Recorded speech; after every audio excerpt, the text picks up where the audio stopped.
afternoon, everyone. Thank you very much, Dr. Molnar, for that very kind introduction. I always say, keep it short and brief.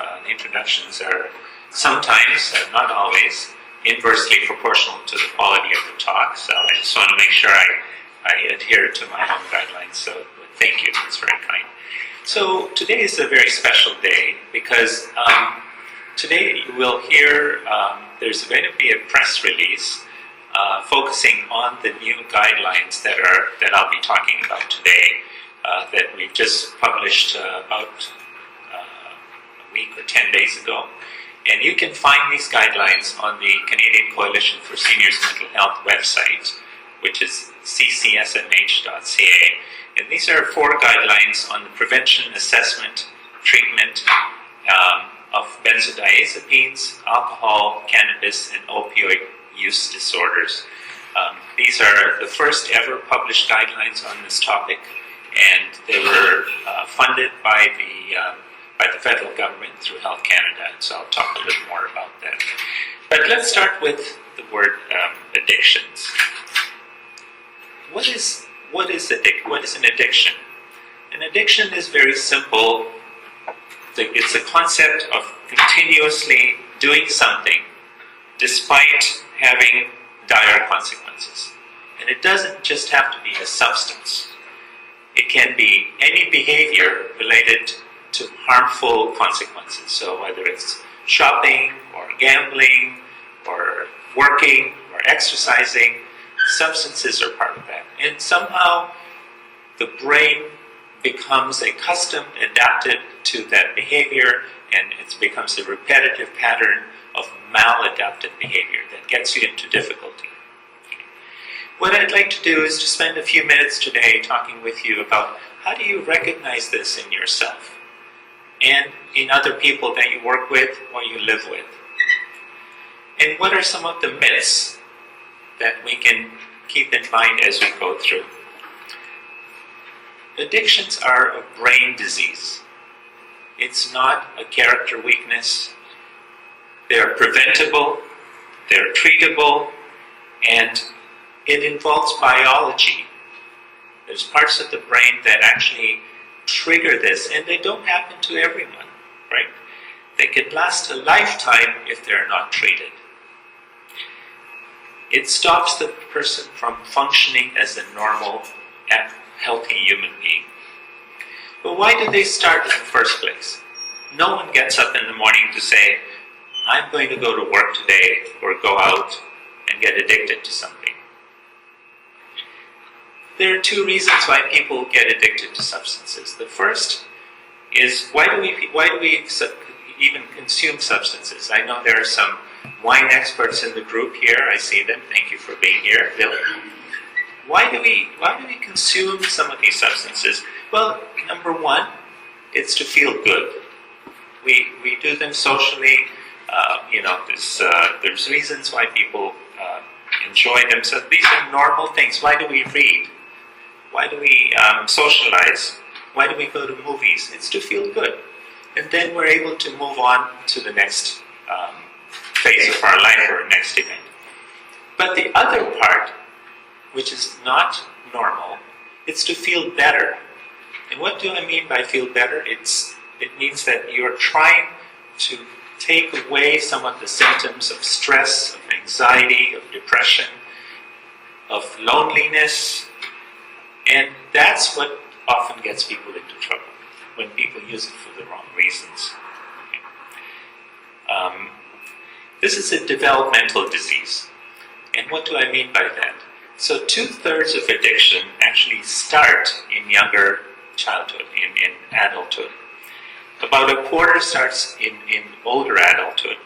And about 5 to 10% starts in the elderly, when they actually, this is when it begins. So what is the effect of these substances? I'm just giving you an overview before we actually dive into the guidelines. Remember that as we get older, we all have changes in our lives. What are some of the big changes we go through? Well, retirement is one. We lose our spouses, we lose our homes sometimes, we lose our health, and many other stressors that we face day to day. Addictions start when you start to use these substances to feel better from those stressors. Boredom, loneliness, and pain are often the triggers for people starting to use these substances. And often they're unintentional. No one gets up and says, I'm going to get addicted today to opioids. No one does that. The older adult population is a growing demographic. It is underrepresented in the research that we've done. And the baby boomers, those of you who were born in that era, are highly, highly vulnerable to substance use disorders.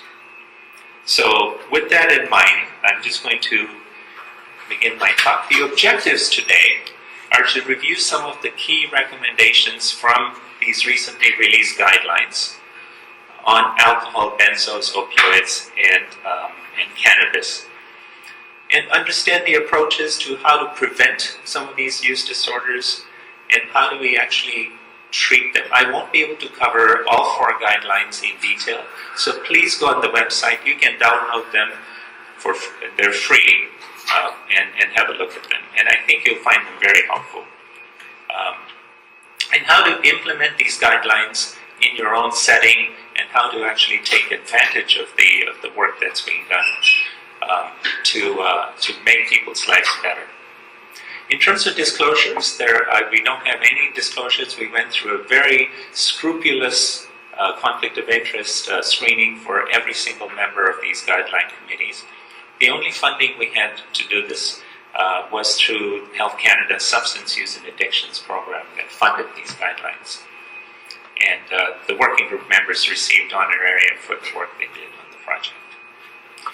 So the CCSMH, the Canadian Coalition for Seniors Mental Health, has been in this business for a very long time. This is our 18th year, and we published a number of different guidelines which are very well known. And these are some of the earlier ones on depression, delirium, on mental health and long-term care, and suicide. We're updating our depression guidelines right now, and you'll see them in print in the next few months. But these are the 4 guidelines that I've alluded to, and there's also an overarching document that introduces you in terms of methodology, how these guidelines were put together. So that's the first one, introduction, on the top left corner, and the other 4 are specifically related to each of the substances. I'll quickly go through who helped us do this. This was our steering committee, and David Kahn, who is a geriatric psychiatrist at Baycrest. He led the whole initiative along with Claire and myself. So what do we know about substance use disorders in older adults? Well, firstly, they're common.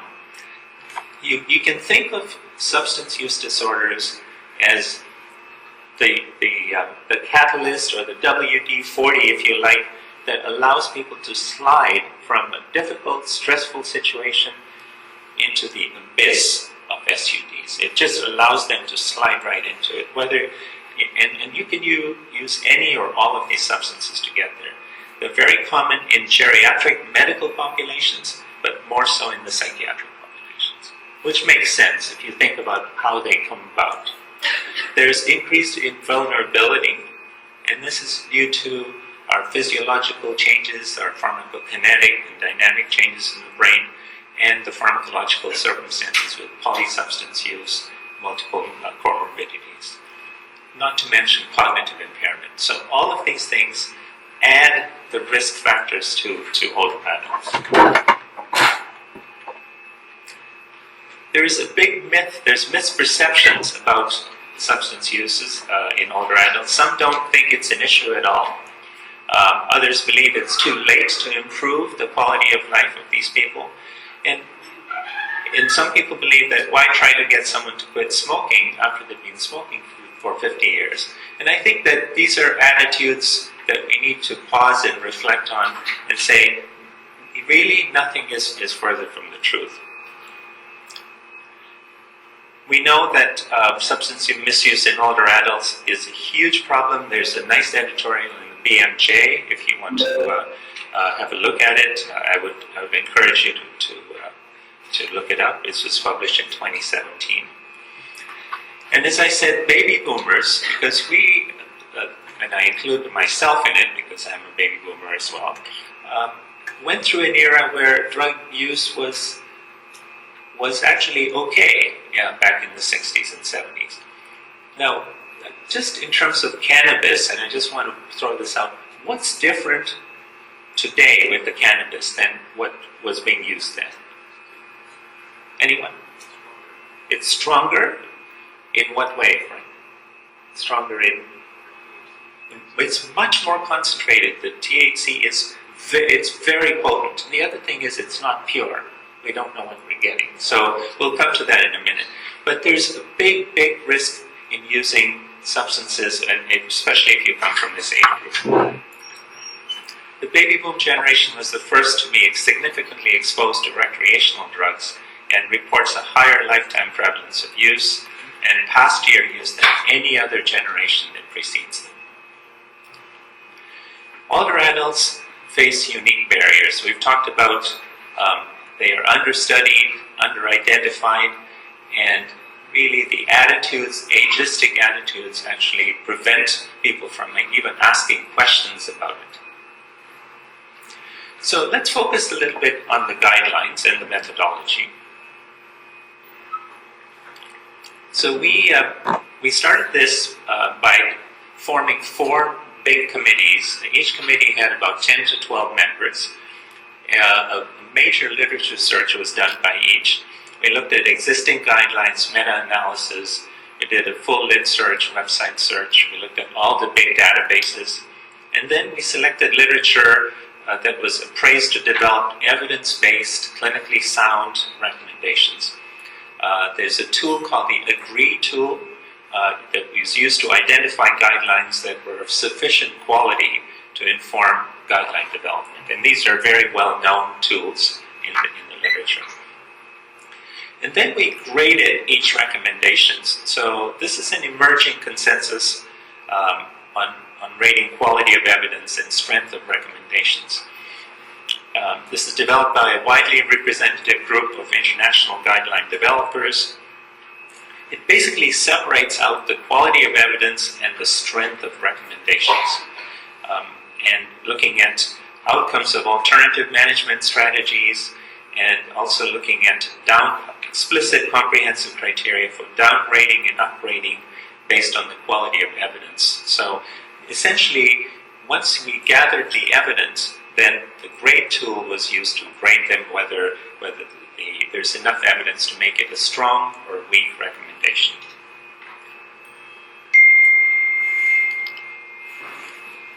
Sorry, turn that off. So just in terms of the guidelines, when I show them to you, each guideline has a quality of evidence, which can be high, moderate, or low, and then the recommendation that's based on the quality of evidence is either strong or weak. Okay. So if it's a high quality of evidence, then further research is not likely to change the level of confidence in the estimate of the effect, whereas the low level evidence would be very likely to have an important impact if further research is done on it. And the recommendations are reflective of that. So let's start with the alcohol group, for no particular reason, just A is alphabetically first. So this is the working group that worked on alcohol. It was usually co-chaired by someone in the addiction medicine field and one of the other specialists. We had a geriatric psychiatrist, journalist, a student member, psychologist, pharmacist. So there was enough representation. We also, what's unique about our guidelines is that we had a person with lived experience on each group. So someone who has actually gone through and gone through this, and probably is still going through treatment themselves. So these are the crude rates for hospitalization for alcohol per 100,000, and you see that if you are at between 55 and 69, you probably have the highest rates of hospitalizations caused entirely by alcohol. And alcohol use disorders is a big problem. We see it all the time in our patients, but even if you're working in the community where it's a silent epidemic, people pick it up from the LCBO, and because it's available to the public, it's considered safe.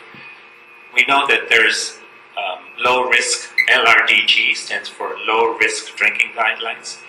There's no international standards for older adults. They've been put out there, and I'll go through this in a minute.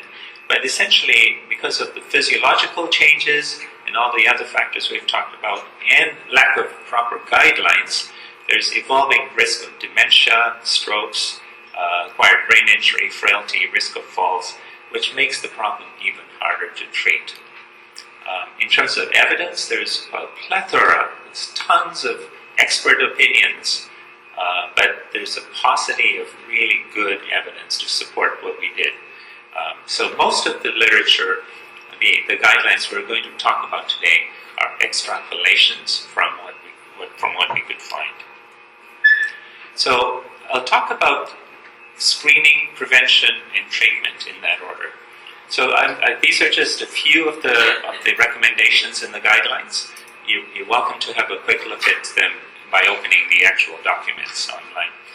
So in terms of screening, we're recommending that screening for alcohol use disorders is age appropriate and employs active listening, supportive, uses a health and medical frame that comes from memory impairment or cognitive decline, is non-threatening, non-judgmental, non-stigmatizing, and it recognizes DSM-5 criteria, will under-identify to reduce occupational and social obligations.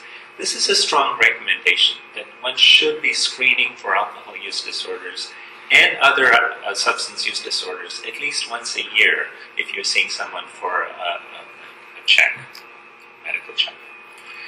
All patients should be screened for alcohol at least annually as part of their regular health exam. Screening should be conducted more frequently if consumption levels exceed the low-risk drinking guidelines. So, and I'll talk about them in just a second. But if they tell you that they're drinking more on a certain occasion, then you should spend a bit more time in terms of trying to figure out whether they need more help than just your exam that day. And especially if they're going through these transitions in life. I talked about stressful periods in people's lives. That's when people start to consume some of these substances more to feel better. So you really need to understand that transitions are the time when they get into anxiety, adjustment disorders, mood disorders, and depressions. And that's when they start to drink more or start to use opioids or benzos more. So, in terms of prevention, for women who are older, no more than 1 standard drink per day, no more than 5 per week in total is recommended. For men 65 and older, no more than 1 to 2 standard drinks per day, no more than 7 per week in total. And non-drinking days are recommended in between. And depending on your health and frailty and medication use, some adults should transition to these lower levels before 65. And as the general health declines, your frailty increases, alcohol should be further reduced to 1 drink or less per day, or fewer occasions with consideration given to drinking no alcohol. There was a very well done study published just within the last 12 months that recommended the safest alcohol use is, anyone? Say that loudly. 0. That's the safest. So we had to take that into... According to what evidence? Yeah, that's a good question, Bill. There is no good evidence. So having said that, this is what we are recommending in our guidelines. We're not saying 0, but just use your clinical judgment when you're treating people. So I just wanted to put that out there. There is that one paper that says 0 is the safest. Now, the low-risk drinking guidelines, comparison of maximum limits. So in the general population, men and women can have 3 drinks per day, 15 per week.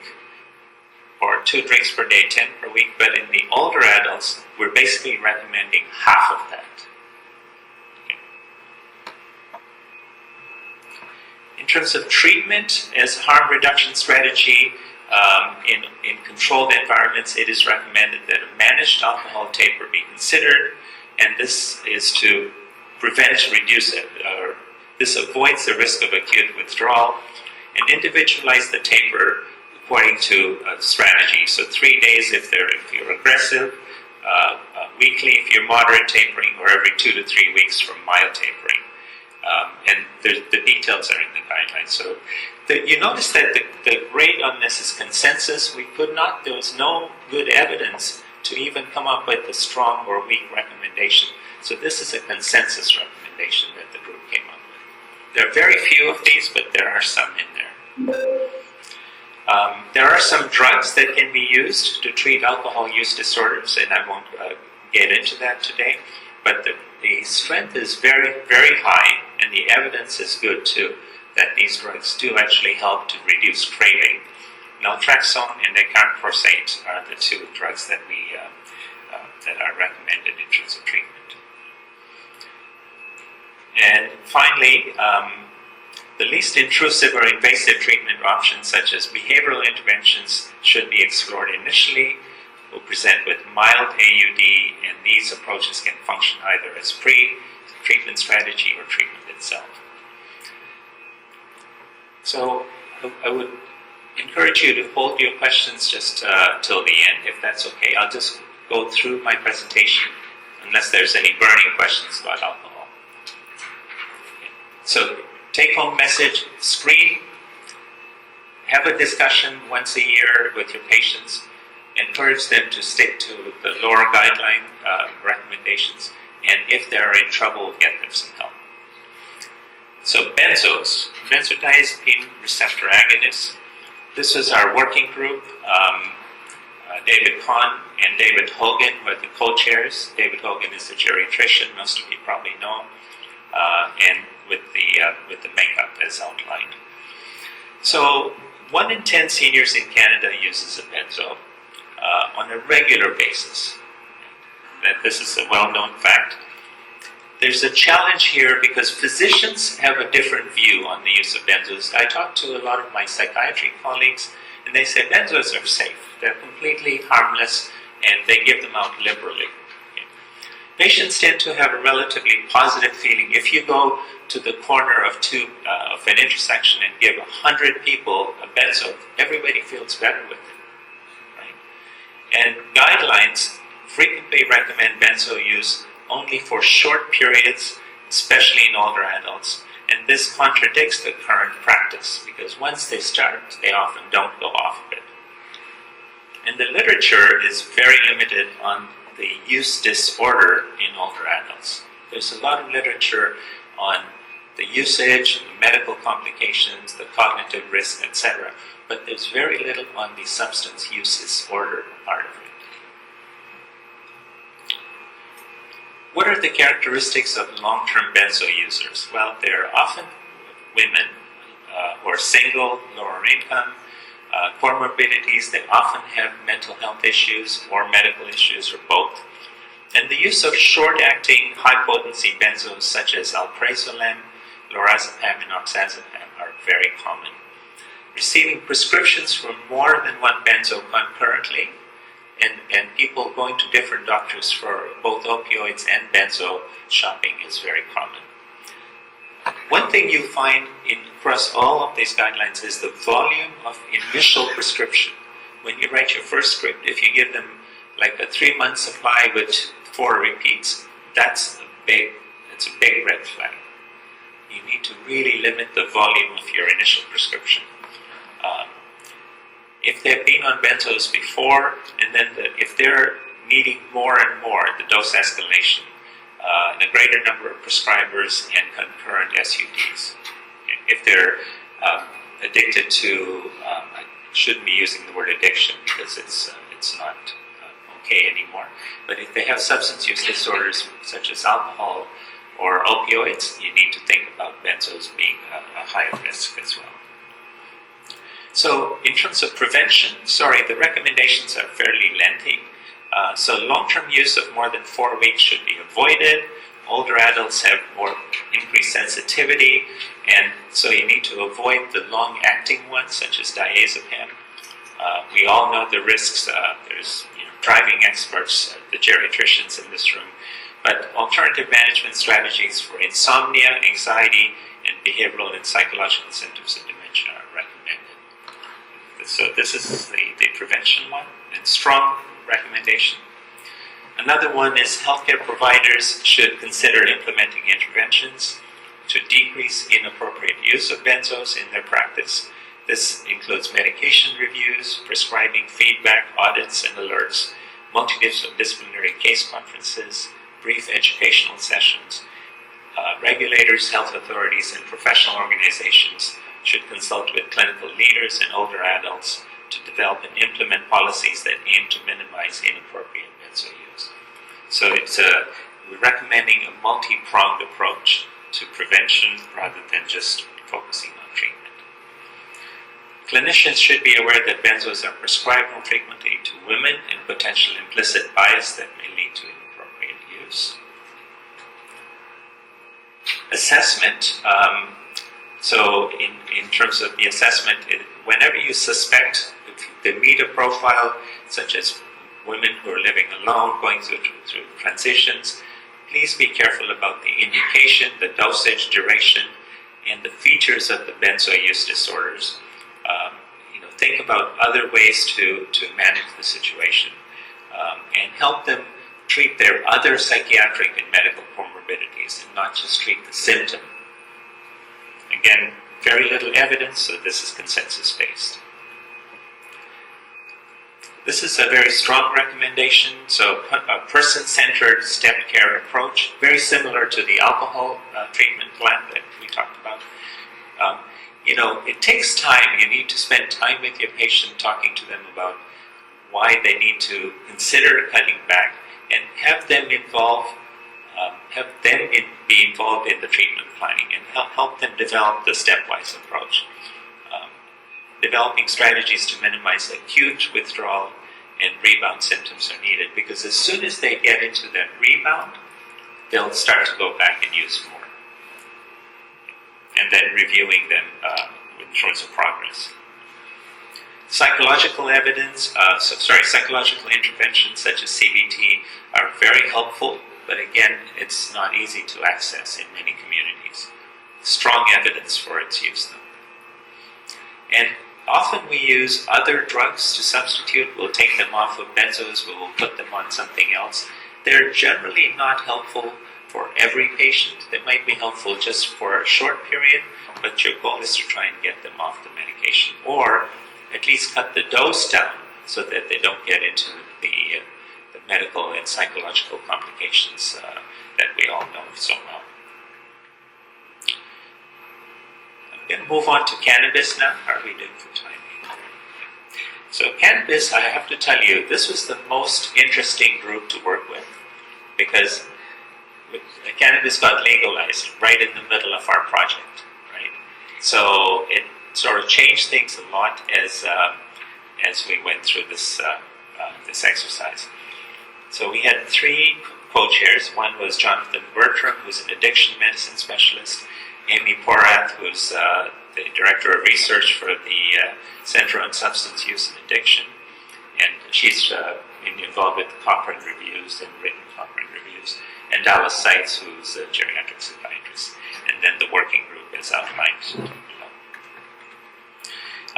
We know that since they've become legalized, this group of medication, the use has gone through the roof, and especially in older adults. We know that half of the new users, since they were legalized, are age 45 or older, while in the same period in 2018, this age group represented about a third of new users. So just stay tuned. I'm happy to hear your comments on what you think about this. But the problem is, this is the only drug that's been launched to Canadians without any form of research that's being done. Now, medical usage of cannabis is clearly, it has benefits. We know it helps some people, but we just don't know enough about them to be confident and have the predictability and reliability of this drug is just not there. So we've taken a very cautious approach in our guidelines, and we'll probably get criticized for that by various groups. And you know, there's a huge business component to it. Yeah, there's a huge business component to it. I mean, we know that the amount of money to be made in this industry is just unbelievable. In fact, you know, soon after we started this project, a couple of cannabis companies came and approached us. I said, "Can we work with you?" I said, "No, we can't, because we're writing the guidelines for Health Canada." So anyway, I'm sure you've come across this. So in terms of prevention, clinicians should be aware of the following.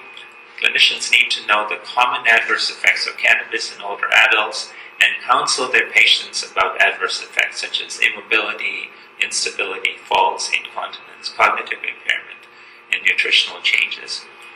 But even when you consume it acutely, there are some adverse effects of THC. So dry mouth, dizziness, drowsiness.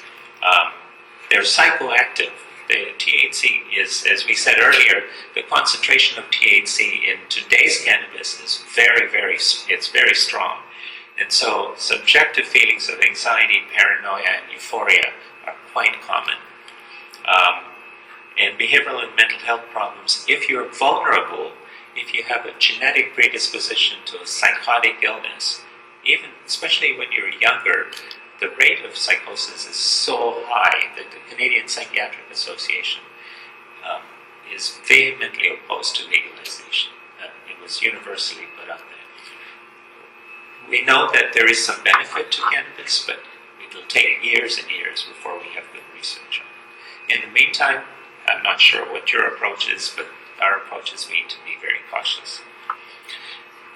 In terms of prevention, clinicians should counsel patients to be aware that older adults can be more susceptible than younger adults to some dose-related adverse effects with cannabis use. Strong evidence for this and strong recommendation. In terms of prevention, clinicians should educate their patients on the risk of impairment, especially when initially starting cannabis or titrating to new doses. It is recommended that the starting dose should be as low as possible and gradually increased over time if needed. Again, strong evidence and strong recommendation. In terms of screening, patients, regardless of age, should be screened for the use of non-medical and medically authorized cannabis and cannabinoids and illicit synthetic cannabinoids, as well as tobacco, alcohol, and other drugs. Strong strength of recommendation, but low, weak evidence for that. Amount and type of cannabis and cannabinoids use, frequency, by those who acknowledge any use is a good thing. And those who acknowledge any recent use should then go to targeted screening using the Cannabis Use Disorder Identification Test. So again, strong recommendations. I just put these up for your, these are appetizers. Hopefully you'll find them useful and read the document. In terms of treatment, psychosocial approaches should be considered for harm reduction or relapse prevention. CBT, motivational interviewing, mindfulness-based relapse prevention, and motivational enhancement therapy. So really no pharmacological intervention at this point until we know more about it, but non-pharmacological interventions are helpful. Peer support is huge. There's actually fairly good evidence that people, if you hang out with the people who have used in the past, and they can help the current users much more than we can. Okay. So peer support is very, very helpful. There's currently no pharmacological treatments that have been demonstrated to be safe and effective for cannabis withdrawal or cannabis use disorder. Again, consensus, not a lot of evidence. And finally, opioid disorders, use disorders in older adults. So Lynette and Zena were the co-chairs, and I participated in the opioid group. So rates of hospitalization, again, if you look at the age group, the highest rates for opioid hospitalizations are in the 65 plus. Okay? And that goes back to 2007. Opioid use disorders, the adults come from two different groups. One are long-term opioid users, but the other one that we as clinicians, as physicians, actually contribute to are prescription opioid exposures. The single most risky thing that you can do as a physician is prescribe opioids for more than 7 days in an acute situation. In fact, there are certain states, like in Florida, I have a license to practice there, we're not allowed to prescribe anyone more than 7 days of opioids. 3 to 7 days for acute opioids is all we can do in terms of prescription. So for people 65 and older, no previous guidelines were found, no systematic reviews or RCTs. So most of what I'm about to tell you is based on our synthesis of the evidence. So prevention, in order to avoid the risk, older adults with acute pain in whom opioids are being considered should receive the lowest effective dose of immediate release, the least potent opioid for a duration of less than between 3 and rarely more than 7 days. Okay. Strong recommendation. In older adults with polypharmacy or comorbidities, that increases the risk of opioid use, such as benzos, renal failure, sleep apnea. The lowest effective dose should be used and taper the opioids as quickly as possible. That's safe and effective. Prevention. Now, naloxone kits are a double-edged sword. They do help people when they get into trouble, but people become too confident and they start to use more. So it's a weak recommendation. A lot of people weren't too keen on giving naloxone kits to everyone, but it's there. It's a weak recommendation with low evidence. The manufacturers were giving them out free at the CCSA conference if you attended the conference. So I have a kit at home. Don't take it. Assessment, older adults should be screened for OUD using validated tools. There are some really good tools. Medication reviews, urine drug screens should be utilized if the patient is on opioids for chronic non-cancer pain. CNCP is for chronic non-cancer pain or opioid use disorder.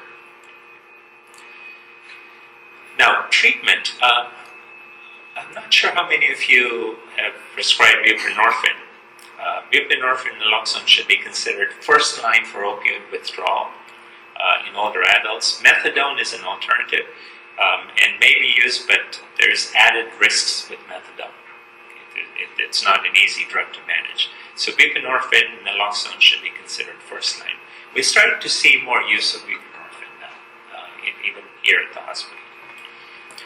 And in terms of treatment, so you advise patients that the use of all of these substances is hazardous when you combine it with opioids. If the adult is living in the community, is already physiologically dependent on one or more of these substances, then slow tapering, if possible, rather than abrupt cessation is recommended. If the patient is in hospital, in a residential treatment or long-term care setting, then medical management by an experienced provider, detoxification, can be done concurrently with the initiation or stabilization of meds for OUD. So nothing new there, but just to focus that it should be done and can be done. If the patient is more severe or more complex, it's recommended that personnel or team with special expertise have access to them, or they have access to the team. The threshold for admission to hospital or drug use alcohol treatment facility should be lower in this age group than in younger people.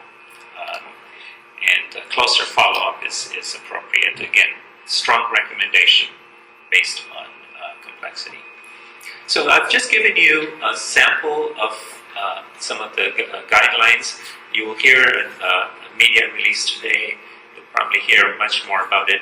What I would like to ask you is, number one, what are your thoughts on this? And how do we take the evidence that we put together and actually put it in practice? How are you going to go beyond the guidelines? What we've done is we've had several seminars, webinars. We're going to develop these pocket cards, education resources, and put them out there. But this is just what happened to our previous guidelines. Once we published them, they were used by a ton of people. The usage has been incredible since 2005, and we anticipate that something similar will happen with these guidelines. These are some of the webinars we've already presented since July, and the number of people who attended them pretty high. So how will you implement these changes in your setting or organization? Because, the return on investment by looking at substance use and misuse is huge. You can prevent people from slipping into this abyss and catch them early. So it's really upstream prevention is what we're hoping for, and also treatment if you catch them at the other end. So thank you very much.